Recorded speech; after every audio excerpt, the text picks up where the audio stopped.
بسم اللہ الرحمن الرحیم شروع کرتا ہوں اللہ کی اس بابرکت نام سے جو ہم سب کو فہم عطا کرنے والا ہے۔ آج آپ کو ایک انتہائی اہم خبر دینے والا ہوں کہ ایک بندہ حکومت میں نہ ہوتے ہوئے بھی ان کو بیرونی دعوت نامے آتے ہیں کہ آپ ہمارے ملک کا دورہ کریں، لیکن اس سے پہلے یہ جو امپورٹڈ حکومت ہے ان کی تھوڑی اصلیت آپ کو بتانی ہے۔ حالانکہ وہ بندہ جس کو دعوت نامے آ رہے ہیں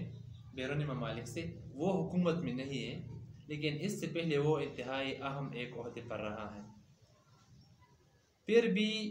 ان کو دعوت نامے آ رہے ہیں، اور جو بندہ آج حکومت میں اسی عہدے پر بیٹھا ہے ان کا کوئی نام نہیں لے رہا۔ اس کی ایک خاص وجہ یہ بھی ہو سکتی ہے کہ شاید ان کو پتہ ہو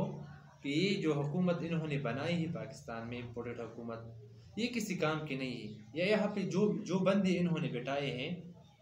وہ کسی کام کی نہیں ہے۔ اس ملک کے لیے تو انہوں نے سوچنا نہیں،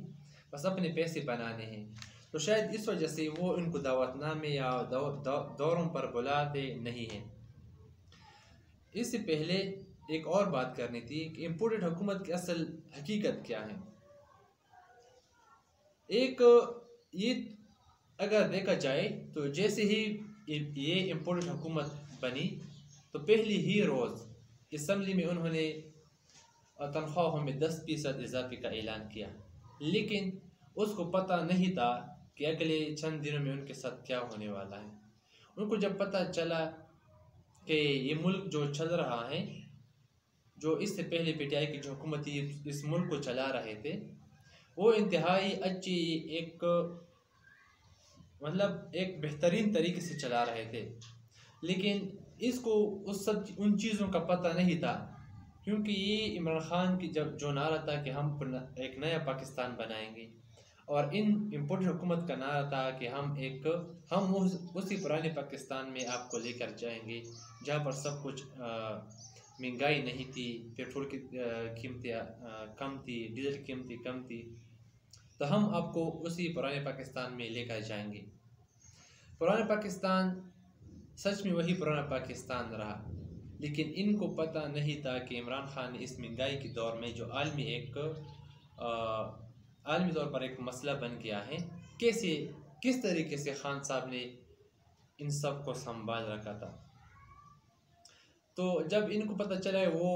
10% جو انہوں نے اضافہ کیا تھا وہ بھی واپس کر دیا، یو ٹرن لے لیا 2-3 دن بعد، اور سب کچھ ختم کر دیا۔ اب چونکہ یہ حکومت بنی ہے اور بیرونی ممالک سب کو پتہ ہے کہ یہ کس طریقے سے بنی ہے، پہلے تو یہ چلی گئی چائنا کے دورے پر، پھر ترکی کے دورے پر چلی گئی، سعودی عرب کے دورے پر چلی گئی، دورے انہوں نے بہت ساری کی، لیکن کسی بھی ملک نے انہیں کچھ بھی نہیں دیا۔ کیونکہ سب کو پتہ ہے کہ اس حکومت کی اصلیت کیا ہے، کس طرح سے حکومت بنی ہے۔ امپورٹڈ حکومت ہے، کسی نے بیرونی سازش کر کے بیرونی طریقے سے کسی غلط طریقے سے یہ آگے حکومت پر بیٹھ گئے، اور ایک جمہوری جو بالکل الیکٹڈ حکومت تھا، ووٹوں سے عوام کے ووٹ جیت کر وہ آئی تھی، ان کو انہوں نے کس طریقے سے ہٹایا۔ دنیا نے یہ سارا تماشا دیکھ لیا۔ اس کے بعد دنیا کی کسی ملک نے، ظاہر ہے کسی ملک نے اس کو منہ لگانا نہیں تھا، تو سب کو سمجھ آ گئی تھی کہ کس طرح سے ان سے ڈیل کرنا ہے۔ کسی ملک نے اس کو کچھ بھی نہیں دیا، سعودی عرب نے بھی کچھ نہیں دیا، یو اے ای چلی گئی، وہاں سے بھی کچھ نہیں ملا، پھر آ کے پاکستان اپنے ملک میں آ گئے، پھر وہی ساری چیزیں کر دی جو ان کو نہیں کرنی چاہیے تھی، جو عمران خان نے بہت مشکل سے سنبھالا تھا۔ یعنی ہر ہفتے میں 30 روپے پیٹرول، اور 2 ہفتوں میں 30 روپے، اور 1 ہفتے میں 24 روپے پیٹرول، اور اس طرح سے ڈیزل کی قیمت بھی تقریباً 115 روپے بڑھا دی انہوں نے۔ تو ساری دنیا کی جو ممالک ہیں ان کے پاس انٹیلیجنس رپورٹ تو جاتی ہے کہ فلاں ملک میں کیا ہو رہا ہے، فلاں ملک میں کیا ہو رہا ہے، سب کو پتہ تھا، ان کی اصلیت کا سب کو تو پتہ تھا، کسی نے بھی ان کو منہ لگانا تھا نہیں، لیکن انہیں ذلیل ہونے کا بہت شوق تھا، ذلیل ہو گئے اچھی طرح سے۔ اپنے ملک کی بھی عوام کو بھی پتہ چلا کہ یہ کس طرح سے حکومت چلانے کی قابل ہے یا نہیں ہے، تو اللہ کا شکر ہے کہ اس کی اصلیت سب کے سامنے آ گئی۔ بات کرتے ہیں کہ خان صاحب کا جو ایک بہت بڑا کھلاڑی ہے شاہ محمود قریشی، جو پچھلی جو حکومتی پی ٹی آئی کی اس میں وزارت خارجہ کے امور سنبھالتا رہا، یعنی وزیر خارجہ رہے۔ اب بھی چونکہ وہ حکومت میں نہیں ہے، نون لیگ کی ایک مخلوط حکومت بنی ہے تمام پارٹیوں کی، تو وہ حکومت میں تو ہے ہی نہیں، لیکن اب بھی ترکی اور چائنا نے ان کو دعوت نامے بھیجے ہیں کہ آپ آئے ہمارے ملک کا دور کریں۔ چائنا نے بھی اور ترکی نے بھی، دونوں ممالک نے دورے کیے ہیں۔ وہ جانتے ہیں، ان کو پتہ ہے کہ یہ جو بندے ہیں یہ بالکل ٹھیک بندے ہیں،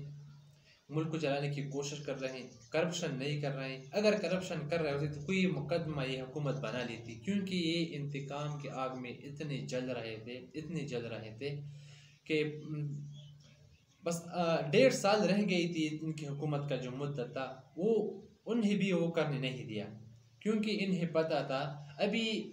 کل ہی ان کا جو ایک سینئر رہنما ہے خرم دستگیر، ان کے ایک انٹرویو میں سامنے آیا ہے کہ ہم نے نومبر سے پہلے ان کو ہٹانا تھا، اس لیے ہٹانا تھا کہ نومبر کے بعد ہماری جو رہنما تھے،